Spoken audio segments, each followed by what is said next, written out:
You have always been very outspoken, influential, and a positive in our industry for making space for people to show up, feel accepted, and not being tokenistic, but actually holding the space that they truly deserve on the stage. Where did that drive and passion come from for you? And why is it so important to you that you continue to make those spaces for people on a stage? I think I just got fed up of no one having to do it for me.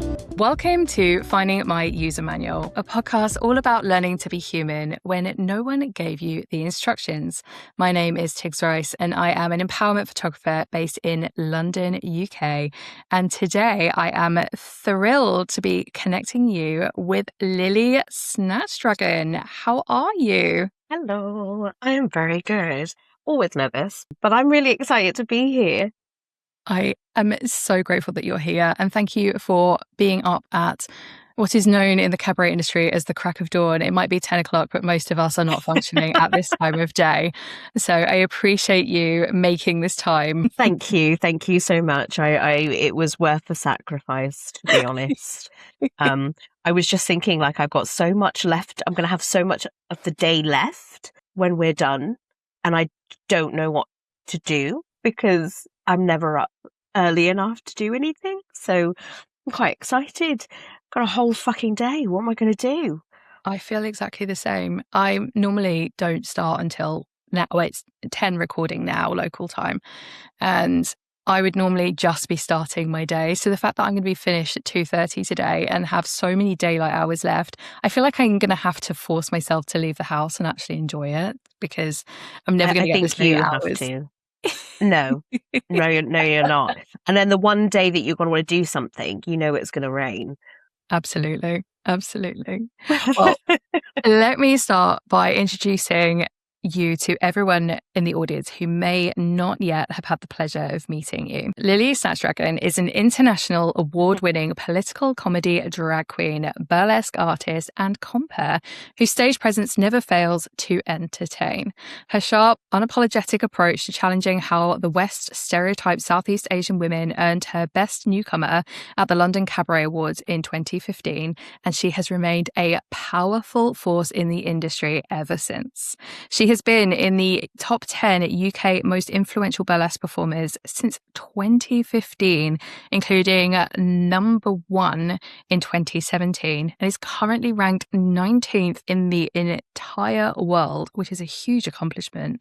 From the burlesque fans amongst us, you may also recognize Lily from the Burlesque Hall of Fame Weekender in Las Vegas in 2024, in which she won small group category alongside her partner, Mark Anthony. But her talents don't stop there. Other professional engagements include the English National Opera, an improbable theatre production of Così fan tutte, which I probably have pronounced that awfully, she can correct me in a minute, at the London Coliseum, as well as The Sound of the Underground, written by Travis Alabanza, which took place at the Royal Court Theatre. Lily is also one of the founders of sellout show Lads, renowned all-Asian cabaret collective The Bit and Peach, and over 40s cabaret show Cougars. I mean, wow, that is an impressive CV already. You know, I've never really, that's such a lie. When you hear all of like your accomplishments back to you, it feels really weird. It does, doesn't it? I mean, the thing is, I guess we don't normally walk around with that kind of like next to us being like, oh, hey, I've done this and that in the same sentence. But you have... Yeah, but there are people that do. That's true, yeah. There are people who do. And they're like, I've achieved these things and I'm really proud of myself. And I don't understand how that works. Do you find promoting yourself comes easy? When I am dressed as Lily, it's easy. I can sell myself. I can sell anything. I can sell myself. But I think when I'm not in drag and I'm not in character, then that's something that I find really difficult. So let me ask you a really important question before we get right into the deep nitty-gritty here. Yeah, let's do it. If you came with a user manual, what would it say on page 1? I think it would be a table of contents. But I think the main rules would kind of be like Gremlins, when they had like the 3 rules, like don't feed after midnight, I think it would be that. And I think it would be bring snacks and lip balm, because I'm a massive sucker for lip balm. I have to have my lip balm. If I don't have lip balm, something is wrong. So I need to have bring snacks and lip balm. It would also very strongly state that you are not broken. You are not broken. This is just how it is. I think that's such an incredible thing to have on your first page of the user manual. The name of this podcast came from probably quite a similar train of thought. Tell me about You Are Not Broken. Where did this stem from for you? I think on the lines of like, you are not broken, you're a neurospicy queer. And I think if I had known that, then I think that would have solved a lot of things for me growing up. I've always felt like I've never fitted it in. I've always been such a big chameleon, I think, in my life, where I will just adjust and adapt to fit in to quote unquote look normal. As the stereotypical 1980s, 1990s, before, choice was maybe even more of a thing. But you're told, I think, from a very, very young age, the road that you're meant to take. And this is the path, and this is what's meant to happen. And I think the more that I started traveling on my little path and realizing that this path wasn't the right path for me, and that maybe I should stray from the path, was just a little bit scary. But I always knew that this path wasn't for me. This main path that I was told that I had to follow for my life, with school and marriage and kids and a job, all of those things, for me, it didn't feel right. It felt like something was wrong. So I think I've always felt broken, because I felt like I've never really wanted to fit in society's normal view. I can relate to that quite hard, in the sense of I also felt like I didn't necessarily fit in sort of growing up. The things that interest me, the paths that I wanted to take, always felt like I was taking the path of most resistance almost. When did you first become aware that the life that you were destined to lead differed from what was being offered to you in terms of advice and leadership? From a very young age, and I think my mum always knew as well. I have this very, very strong memory. I can't remember how old I was. Maybe I was like 4 or 5. And my mum was asking my sister and I what we wanted to be when we grew up. And my sister was like, I want to be a nurse. I want to help people. I don't know why she sounds like that, but she does. And and my mum's like, that's lovely. You want to be a nurse and help people. And then they were like, what do you want to be, Lily? And I was like, I'm not going to have a job. I'm going to marry a rich old man and have all of his money when he dies. And my mum was like, what? What an incredible answer. And to be that switched on to, I want to marry an old rich man is wild, but also I'm not so perfectly you. I'm not going to work. Yeah. So I think I always kind of knew it was either that or a fire truck. So those were my two. Mum was like, you want a what? I was like, I want to be a fire truck.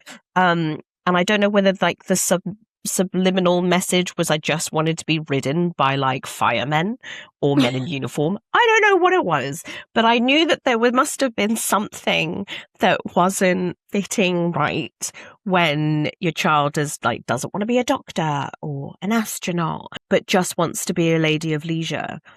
But I think it was because we were watching quite a lot of The Bold and Beautiful. Mm. So maybe, I don't know if you remember that TV show. I don't know. I need to find it. Okay. Oh my God, it's awful. So it was pretty much like along the lines of, what's the thing, the Love Boat? It was just it was awful. Anyway, it was awful. But there were lots of ladies of leisure who murdered their husbands and stuff for money. So it was very much that. Yeah, a little bit Desperate Housewives type vibe. Yeah, very Dynasty. So it's like kind of like that, only a little bit sexier. It was a little bit saucier. When did you decide that Burlesque drag, cabaret, the scene itself? When did that first make an appearance in your life? I think drag and kind of performance, I think I've always been a part of it, watching like Lily Savage and Dame Edna on like the telly in regards for drag. Plus being half Asian, where the culture of drag and trans femme and like the lady boys, as they do like to be called. So I think having all of that always fascinated me, and I've always wanted to perform. But for burlesque and stuff, and like watching like Elvira as well, with the famous tassel twirl stuff, I think it wasn't really until I was at uni. I think I was at uni, and I think I've always really liked burlesque. I think because that's when like Dita was coming up a bit more in the mainstream, because she was with Marilyn Manson at that time. So I think that's kind of like where it was like, oh, what does she do? And I always like was very fascinated by burlesque because of that. But I never thought it was for me. I thought it was for skinny white women. Let's talk about that, because I think representation is such an important part of culture. One of the things that you had mentioned prior to us bringing this to the podcast was not having diverse representation of you available to you growing up. And I feel like this is such a huge section for, you know, basically anyone who is not a thin, white, skinny woman, of not having that, especially in the 80s and the 90s. Like, my TED Talk actually discussed the incredible gap between two Black models being on the cover of Vogue in the UK. And how was that for you growing up and not seeing yourself represented? So I'm mixed race. So I'm half white. My dad was from Liverpool. And my mum is from Laos, which is an incredibly poor country. So it was a third world country. And I think when my mum married my dad and they moved away from Laos, that my mum had kind of made the decision to try and bring her children up to have the best upbringing as possible. So English was our first language. She always spoke to us in English. I think there was a lot of internal racism, basically. A lot of internal racism. And it was very much, I guess, put to me that, this makes me kind of go, in quotes, white is right. So, yeah. It is very heavy. But when you come from a country, you know, when my mum was one of 12 kids, they were incredibly, incredibly poor. Rice fields was like how my grandma, you know, made her living, and would share one mango between 12 kids. Like, toilets were outside. It's all very like, you know, when you're from that upbringing, you don't want that for your children. And I very much understand that, you know, as a person of who has had numerous fur babies, I very much understand that need and desire to want to make sure that your children have the best possible. So I think for my mum, being able to speak English was and like move forward more in like a Western sense, I guess was it made sense to her at the time. And I always went to international schools, so it's not like I was brought up, you know, in any kind of like different way, but I think I was also quite embarrassed of my Asian side. Was there an element of bullying in school or being picked on for physically being different? Yeah, but no, but there would be people who would say horrible things, but my mum was always very like, if someone says something nasty to you, tell somebody. If someone hit you, you hit them back harder. And I thought that meant literally. Yeah, I know, and I thought that meant literally. So I was never really like bullied because I would never really allow it. I do remember kicking a guy in his genitals because there was like a song that goes... it was a very offensive song that he sang at me once, and I just kicked him in the dick, and that was the end of that. Yeah. So I think I kind of squashed that, but also being an international student, I mean, I was born in Saudi Arabia. I lived in Cyprus for 7 years. Wow. And then I moved to Thailand and lived in Bangkok for 7 years. And then I've lived in the UK. So, and then moving around countries and going around like different international schools, you meet so many different people. So racism wasn't really a thing. And looking different wasn't really a thing because like my school was filled with like mixed race children. I think it was very different because even though all the kids in my school were, you know, international, they were also very, very rich. Right. They were very, very rich international students.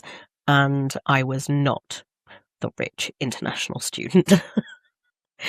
In Thailand, if you don't speak, read and write fluent Thai, then you have to go to international school because all the schools in Thailand are like, you have to speak, read and write Thai. Also because my parents wanted us to have GCSEs and A levels and all that stuff. They wanted us to have those qualifications. We were not well off. My parents managed to get me into this international school, but they were very, you know, all my friends were quite rich. They all had maids and drivers and, you know, big houses with swimming pools and stuff. And we didn't really have that. But, you know, my parents made sure that, you know, we never really like noticed much of a difference. But you know that there's a difference. There is a difference when it comes to class. There's always a gap. I hated wearing school uniform. I really hated wearing school uniform. But what I did love about it was that it did bridge that gap between class divides. So generally speaking, if most people were wearing mostly the same things, it hid a lot of that from you at that age, I suppose. But I think even I was aware so early on of that class imbalance, and it was down to little things like even we might all be wearing the same uniform, but the bag that we were carrying or what we chose to bring to school, or the coat that you had, or the brand of whatever, or the body spray you had, even down to, I mean, speaking personally of my experience at school, it was the Impulse vanilla body spray, and then you had the Lynx, I don't know, one of the Lynx Africas probably for the male equivalent. So there was a class divide even down to how you smelt that was hard to avoid at school. Yeah. I think it was always a feeling of being other, not really quite fitting in, especially in those like situations where you're financially not on par with friends who get to go out and do loads of different things. And I think because I was definitely ADHD, you just learn to chameleon. And I would chameleon with different groups because I didn't really know where I fitted in. So I would have, you know, like the drama people I was friends with. And I mean, it wasn't as, it's not like it is, I guess you would see in like an American high school movie where there's like the jocks and the cheerleaders. It wasn't like that, but I did kind of like move around little groups and I tended to fit in, and I would alter myself to fit in and adapt my behavior or how I was. But what I didn't realize, I was just fucking masking all this time because I just didn't feel like I fitted in anywhere. Is there a version of you that you look back on? And I'm smiling as I say this because I absolutely have one for me. Is there a version of yourself that you look back on and go, oh my gosh, how did I not know that was a mask? Oh my God. I think literally my entire... I mean, same. I think I masked so deep that when I kind of realized I wasn't like having to mask things anymore, I genuinely don't know how I got shit done. Like, I don't know how I got shit done at all.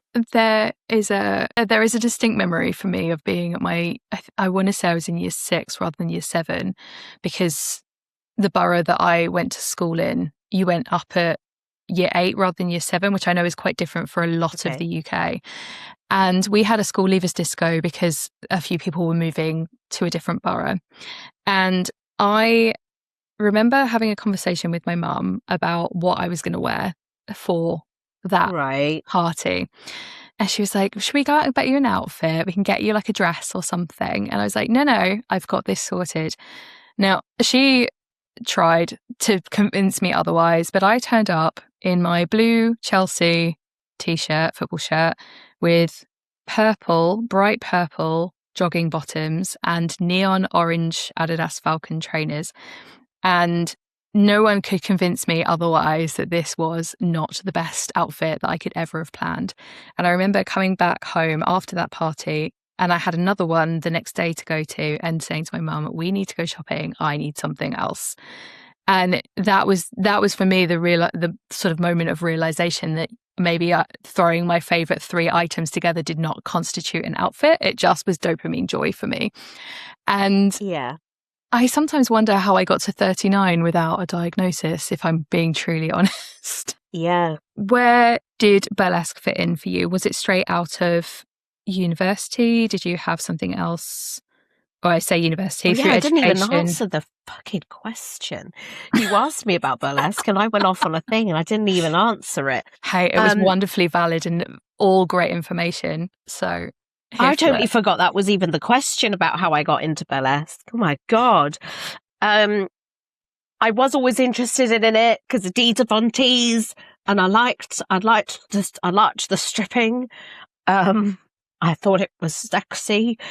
And when I was at uni, when did I graduate? When did I go? 18? No, graduated in 2018. So maybe it was like 2017, 2016 or 2017. An evening of burlesque came to Southend-on-Sea and performed at the Cliffside Pavilion. I went to go and watch it. I got dressed up with my friends.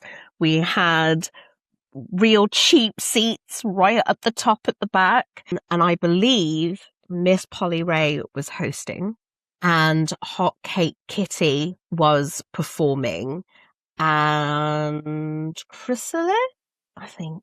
I'll remember it. Will come back to me. The name will come back to me. But it was Hot Cake Kitty did an act where they came out with this big hat that had tinsel all the way to the floor. And it was so simple. They were stood stage left, there was a spotlight on them, and there were sounds of rain, and you couldn't really see them in this hat, but a hand would just reach out of the tinsel through this hat and be like, oh, it's raining, as if it would catch their hands. And then just the way they parted and came out, I was like, I love this. It was that simple hat moment of theatre that made me be like, I love it. I love it. And we got quite strong looks because I was quite loud in the theatre. Yes. And Miss Polly Ray fucking loved it, but a lot of the local people did not. And I didn't care. And then I was like kind of like obsessed. And that's how I like kind of discovered it. But how I got into it wasn't until after I graduated, because I didn't think burlesque was for me. I didn't think I could ever do anything like that. That's nuts. That's crazy. It's not for me.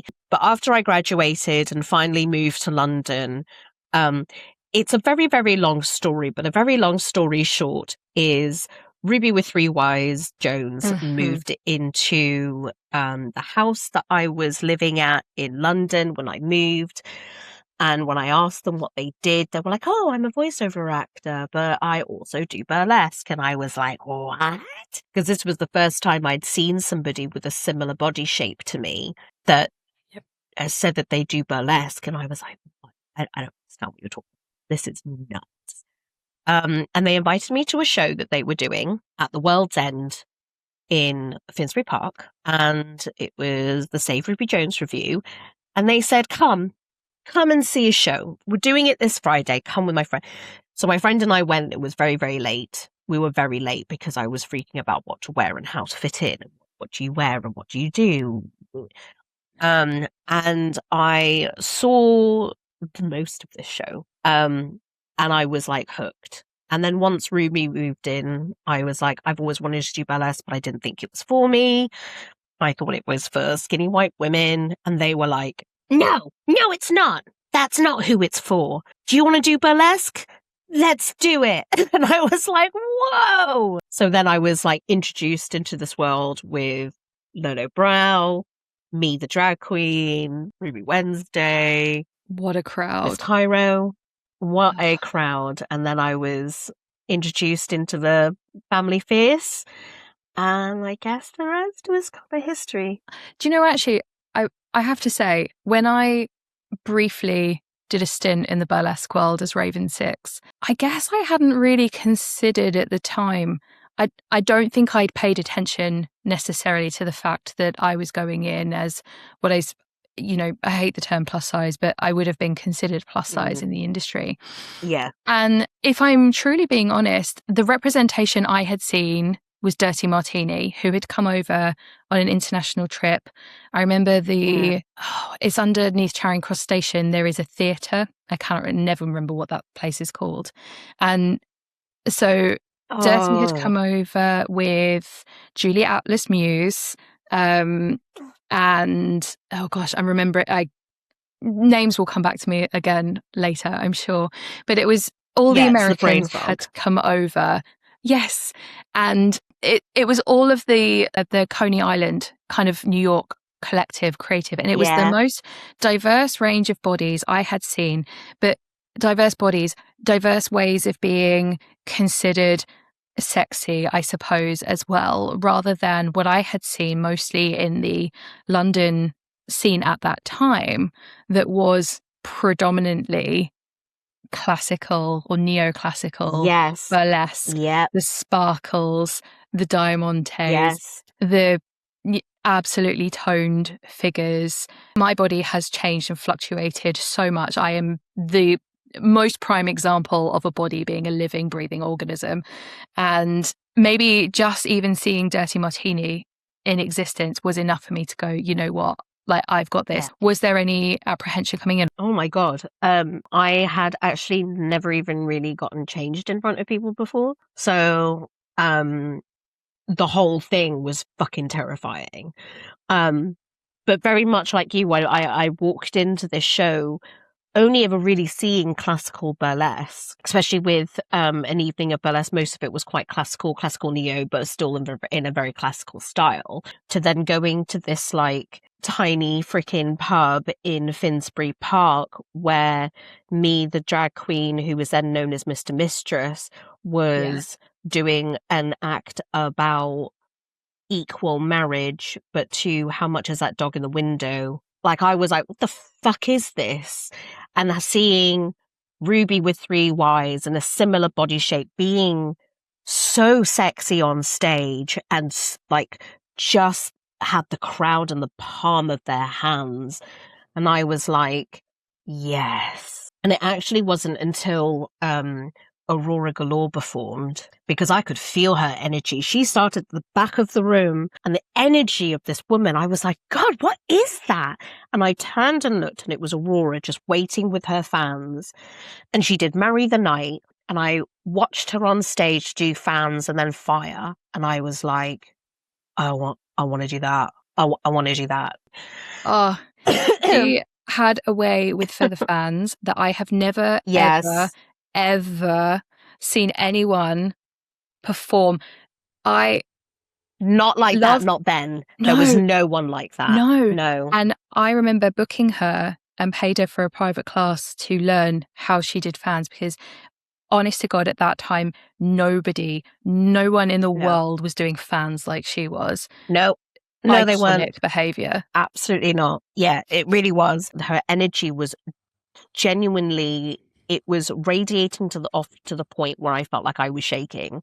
She was incredible. And it was like, I will always like, be honest with like what made me want to do it. And I was like, that I want to do that.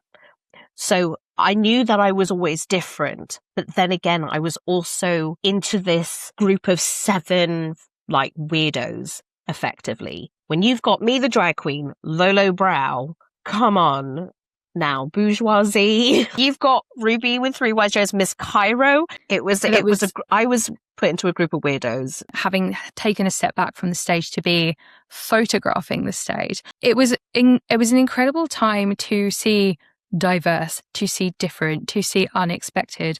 And I think the other thing that also really stood out about all of you as a group was your confidence in stepping up on stage and using it for the political standpoint that burlesque is so deeply rooted in, of that being able to stand on stage and make a statement.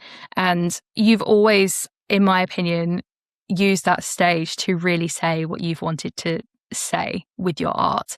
One of my favorite pieces that I've seen you do, it might actually, I'm trying to remember if it was your Behoff piece, but I remember seeing it in London, and it was a commentary of your Asian heritage, and it was talking about the expectations of a woman. It's spoken word because your voice is over the top. Yeah, it's the chains, the chains. Yes, act. that one. Yeah, tell me about that act. How did that come about? That was from Cabaret Roulette. So Cabaret Roulette, for people who don't know, Cabaret Roulette is a show that was created by Vivacity Bliss. And the concept of the show is that the audience members choose a theme, any theme. It could be balls. It could be zoo. It could be horror. It could be something very specific. I think we had a Bill Murray night. Oh my gosh, I did not see that one. Yeah. That would have been amazing. That one was hilarious. That's when Felicity Farrar did her Slimer act. And Lolo Bro hosted. Yes. Anyway, so the concept is that you have to create a brand new act based around the theme, and you get 1 month to do it. During that time when Cabaret Roulette was on, I was mostly a stage manager. That's how I kind of learned a lot about the industry, because I didn't know very much about the industry. So I figured the best way to learn was to be part of it in any way. And when you're a stage manager, you learn everything. And you get to watch shows, and you get to watch performers be amazing. And you just get to just really observe while working, which was really beneficial to me. And I was stage managing quite a lot for Cabaret Roulette. And I was asked to finally do an act. They said, "Oh, okay, Lily, I think it's time you do an act." And I was like, "Okay, go on then." Put me down. So the theme was corruption. I had come across a poem by Rachel Rostad, and it had just come out. It's called "To J.K. Rowling" from Cho Chang is the name of the poem, by Rachel Rostad. And I listened to this spoken word poetry that she delivered. It was like some button poetry competition in the US. And I sobbed. I was like, oh my God, yes. Oh my God, yes. And I think it was the first time where I'd actually heard something from an Asian perspective where I've gone, yes, my God, yes. And I felt really deeply about this poet. But also during the time I had, use your words, sorry, the perimenopause and the brain fog is making my brain process 50% slower. So I'm really struggling to get words out. Which is making me panic and then making me anxious. So I apologize for stalling. You are so fine. Do you know, I feel like this has been coming up a lot lately. I feel like with everything that everyone's saying to me around me and telling me about the symptoms, I feel like I am also there. So hard relate. It's wild when your brain starts buffering before you know what you want to say, but you just can't get it out without the insane amount of buffering beforehand. There's so much buffering, and it's just trying to find the right words, and then you just do I just sound like a 3-year-old trying to explain felt tips? I don't know. Yeah, that's what I was trying to We're all going through it. Do not worry. Okay, great, fab. We're all just getting to that age now, aren't we? It's a lot.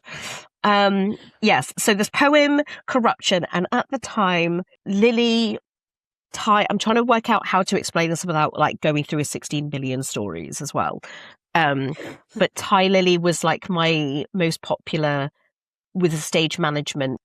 So Ty Lily represents stereotypes of Southeast Asian women. So I was very much stuck in that because I was also a speaking stage manager. So I was starting to become almost a bit like a co-host while clearing up stuff and not getting paid as much. I was kind of worried that I had trapped myself into this character and I had basically shot myself in the foot. So I was wondering whether I had corrupted Lily myself, or whether the audience is corrupting Lily into making me into this stereotype that they love. So that's kind of how the corruption theme kind of came around with the chains. And I did that act with Lou Sapphire as my white man chain holder. It was not really rehearsed because I didn't have anyone to hold chains for me. But also I wanted the Tina Arena song because it's a banger. And it was one of my favorite songs when I was a kid. But that's kind of how chains came about.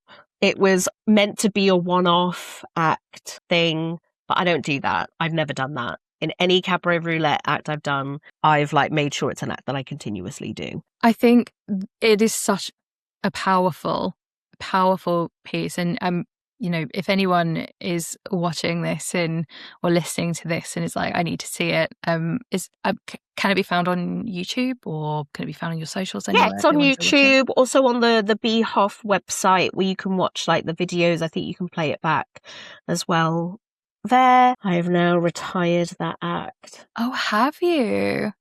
Was there a decision around retiring that you're willing to share? Yes. Obviously? Yeah, absolutely. Listen, when the act was created, it was very, very much needed. Very much needed. I can't even remember I can't even remember the year that I made it. It was, I mean, going before off cabaret 2018. roulette. Yeah, I was going to say it was pre 2018. But yeah, what was the question? Oh my God. Oh, why did you retire the act? About? Why did I retire the act? Oh my God, see? This is what I'm saying to you. Don't even know. I'm like, fine. I only know because I have notes in front of me, so we're fine. Okay, great. Between us, the tangents of this are going to be fabulous. Okay, great. Because I don't know if you're going to get through any of these questions. I don't know if I'm answering any of the questions. But I retired the act because I made it so long ago. And at the time, J.K. Rowling was really it was just that. And Dumbledore, do you know what I mean, were the issues. And I don't want to talk about her. I don't want to say her name. I just feel that, yes, it's a very important act. It's a very important act to me. It meant a lot to me. I've had a lot of issues around it, and I didn't like performing it for a very, very long time because I felt producers were booking it to try and make their show look woke or try and make their show look diverse, and I felt tokenized a lot of the time in it.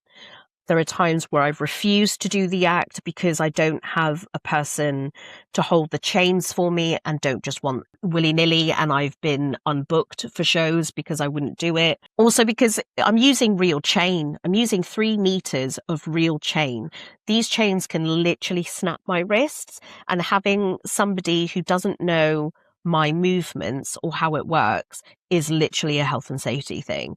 So just the whole thing around this act where people will only book me because of this act, I have a lot of mixed feelings towards it. It used to be very difficult to do because it was a lot of emotional energy, but I feel that emotional energy within the scene has changed, especially the narrative of like diversity. I think it's a great act to tell people about how burlesque can be theatrical and political and everything else and theatre, but it's not a piece that I feel needs to be performed anymore. And for me, that narrative, especially having Mark as my chain holder as a trans person, I just don't think the narrative fits anymore. You have always been very outspoken, influential, and a positive in our industry for making space for people to show up, feel accepted, and not being tokenistic, but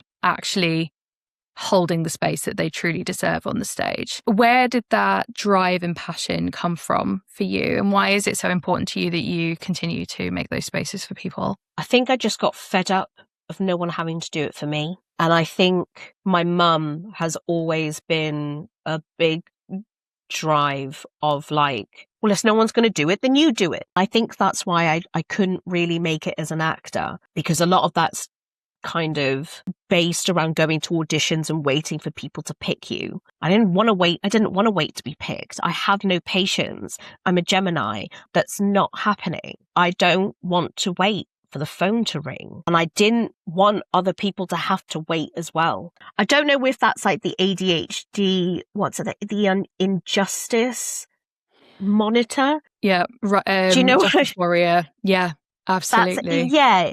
You're like, well, that's not right. But it's not right. And I think I just kind of got tired of not, like, when is it my turn? When is it our turn? And I think I just don't have the patience. So instead of, well, I'm not going to wait for someone to do it, I'm just going to fucking do it. Plus, no one will do it correctly because I obviously have a system that is the perfect and correct way. Speaking of that perfect and correct way, there is Yep. a little thing that you put, and for anyone listening, I always ask people about things that they might want to talk about on the podcast. It's completely self-led, so you get to tell me exactly what we would talk about.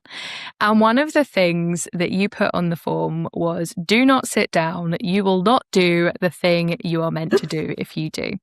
Which, by the way, I have exactly the same. My husband calls it my active mode. I found out through, I read it somewhere, and it basically said, if you want to get something done as an ADHD person, don't take your shoes off. Just leave them on. Because the second you take your shoes off, that's when you relax and like lean in. So when I come into the house, my shoes stay on and I do all the things, everything. How does that show up for you? And I mean, obviously creating businesses and producing shows, but how deep does this run for you? Pretty fucking deep. But I'm also currently in this stage of my perimenopause where I don't know who the fuck I am. I feel like I'm not in my own body, and I feel like my body isn't mine either. So this manual that I have is currently null and void because I don't know how to do anything anymore. Like I'll go upstairs to like go to the bathroom, and then I'll be like, oh, I'll do this and stuff. Like I've got no system. I have to figure out new systems. Mark is constantly having to watch me come downstairs with, a t-shirt on and nothing else, just like a little crop top. I'm Winnie the Poohing around the house. I was going to say. Because I've just forgotten something. Yeah, I'm a big fan of Winnie the Poohing. I hate pants. I will quite happily just live in a crop top and slippers. So you can just hear that really annoying flip, flap, flap of your feet and nothing else. I think that would make me quite happy just to never wear pants. But I'm constantly going up and down the stairs and being like, did I leave the milk on? Is this if just leaving stuff? There's just like a thing of chaos. So the do not sit down is when I'm like, right, I've got things to do. Don't sit down.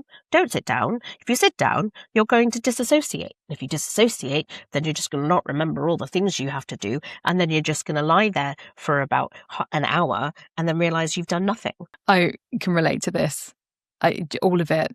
It's come up a few times actually in previous episodes. We've never really delved into it. How is perimenopause showing up to you? Obviously, brain fog we've discussed at length, but where else are you finding? There's loads. There's so many things that are just kind of kicking up. Itchy ears. My BO has changed. I never sweat. If I sweat, it doesn't smell. Now I smell. Why do I smell? And I can smell myself all the fucking time. And it makes me really conscious because I've never really had it before. Itchy ears, different BO, the rage. The rage is something else. I'm not a patient person anyway. I've always had issues with my anger because when I get angry, I kind of get really angry. So I've worked really, really hard to make sure that I kind of control that monster in me. But the perimenopausal rage really was something different. And poor Mark had to witness all of it. And I joke about it and they're like, but actually that was actually quite scary. And I'm like, yeah, I can see it, but it is quite funny now. But I've literally gone off on them just because they walked past me and they walked past me too close. Do you think it's showing up in your creativity at all? With hosting, absolutely. The tangents and the brain fogs and all that shows up quite a lot. When I'm doing acts, a lot of that's muscle memory, so it doesn't really affect more in that way. I just have to make sure I'm super prepared and organized beforehand to make sure that I'm able to, if I'm doing burlesque. But I'm kind of in this state now where I don't know what the fuck I'm doing. And I don't know what creativity is because I don't know how my brain works anymore. I am undiagnosed ADHD. But once I realized I had ADHD, everything kind of fell apart. And it was Heidi Bang Tidy that told me that once you kind of realize that you've been diagnosed with ADHD or you have something, basically your brain, once your brain makes that connection, it breaks off like the masking kind of thing. So you can't go back to doing things the way that you were doing before, because I think once you've had that realization, you're having to retrain your brain to do everything again. It's like someone lifts and I think that's the curtain off. Yeah. It's like you've been in blackout and then someone's put, but the light is really bright and I don't know what to do with it. So it's almost, it's such a big struggle when I'm like, why can't I write emails? Why all of a sudden is admin really hard? I used to run departments, Tigz. You know, I used to run departments and do rotas and be in charge of people. And now I'm struggling to even reply to emails because I don't have the words and I don't know what I'm doing. And I'm so distracted by so many different things. Like I don't feel like a human anymore. And it's really weird when you're like, but I know how to do things. But then once the perimenopause kicks in, it completely shoves everything away. And I feel like, I genuinely just don't feel like I know who I am anymore. I don't know what I'm doing. I don't know what I'm doing with my life. I don't know what I'm meant to be doing. And I feel a bit lost, if I'm honest. Understand. Do you know what? Thank you so much for being honest with that. My diagnosis happened in August last year, although I'd had done some pre-work before then. And since then, there has been a sort of replaying of my entire life through this new lens and realizing where the struggles are. But you're absolutely right. There are things that I have been able to do my entire life that now I'm like, oh, why is this so hard? And having to just reassess and reprogram my life around that. But also this, I believe that there are medical journals and documents that say that ADHD and a specific lack of certain hormones does bring perimenopause earlier into neurodivergent women. And it's like, but I'm finding out that I'm neurodivergent and dealing with that at the same time as going through perimenopause potentially, and kind of it all coming together in one lump. And then I'm like, oh, like I do feel like a completely different person. And I'm like, is it this? Is it that? Is it me? Am I just, becoming a non-people pleaser as well at the same time and doing the self-work? And it's like a whole list of things that come together. And I'm like, someone who met me 2-3 years ago probably wouldn't think I was they wouldn't recognize me as the same person. Yeah, agree. Absolutely agree. Absolutely agree. And it's so hard when you're having to like relearn all these things that used to come so easy to you. And I think that's what's so frustrating for me, that doing admin, like I used to do PA work, answering emails all day. I did it all day. And on top, I was also doing burlesque stuff. And now I can't even pack my fucking suitcase. Like, the anxiety that also came with the perimenopause. I mean, I anxiety anyway, but the perimenopause just made it something funny. There are days where I'm just like terrified to leave the house. Like I can't leave the house because the idea of like someone's going to see you is terrifying. So it's just like, I need this manual needs to be updated. I need an updated manual to tell me what the fuck I'm meant to do. All of my instructions are null and void, except for the bring snacks and lip balm, because I will always need snacks and I will always need lip balm. What are we recommending on the snacks list, and which brand of lip balm are we loving the most right now? Oh my God. So I'm always obsessed with it, and I don't know why. It's just the Blistex Relief Cream. Oh, and you even have some to hand. Mate, this does not leave my side. It's like this is like my emotional support thing is lip balm. If I can't focus if I don't have moist lips. And I buy these in like 3 in a row. Also because then they go through like months of not having them. So I just buy all of them.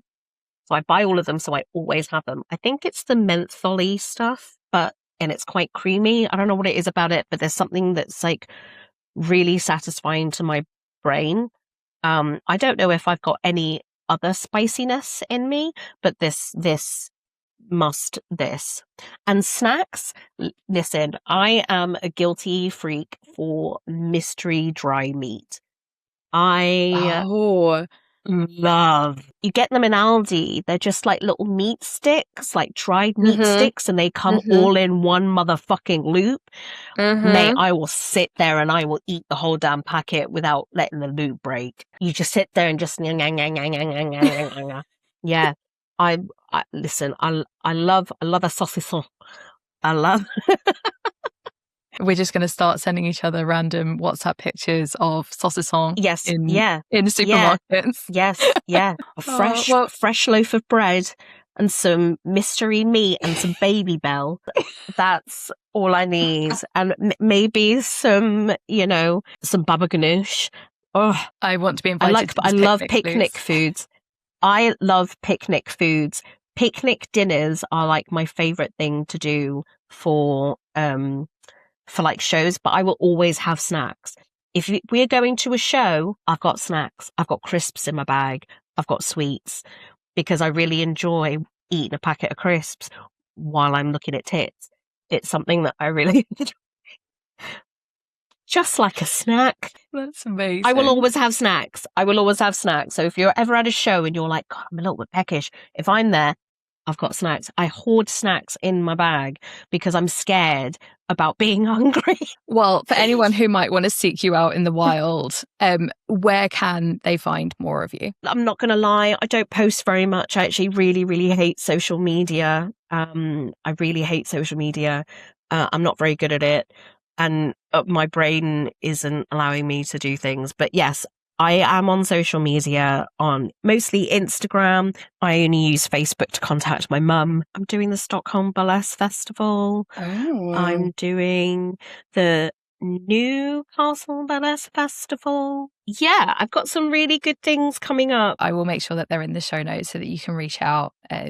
I am so grateful and appreciative of your time today. Thank you for being so vulnerable and honest with us, and for just sharing exactly what you're going through right now without answers. I think there's so many of us that are reaching this era of the female experience and going through perimenopause, menopause, whatever stage we might be at, and just sharing that because everyone needs an honest conversation about it. So thank you so much. No, you are very welcome. Thank you for letting me rant and not really answer that many questions. It was all valuable and I appreciate every single word. And for those of you who are listening, watching at home, if any of this has resonated with you, please do feel free to leave a comment, reach out, send this to someone who you think might also need to hear this episode. I will be back next week with more podcasting joy. But for now, just remember, you're not broken. You're just finding your user manual.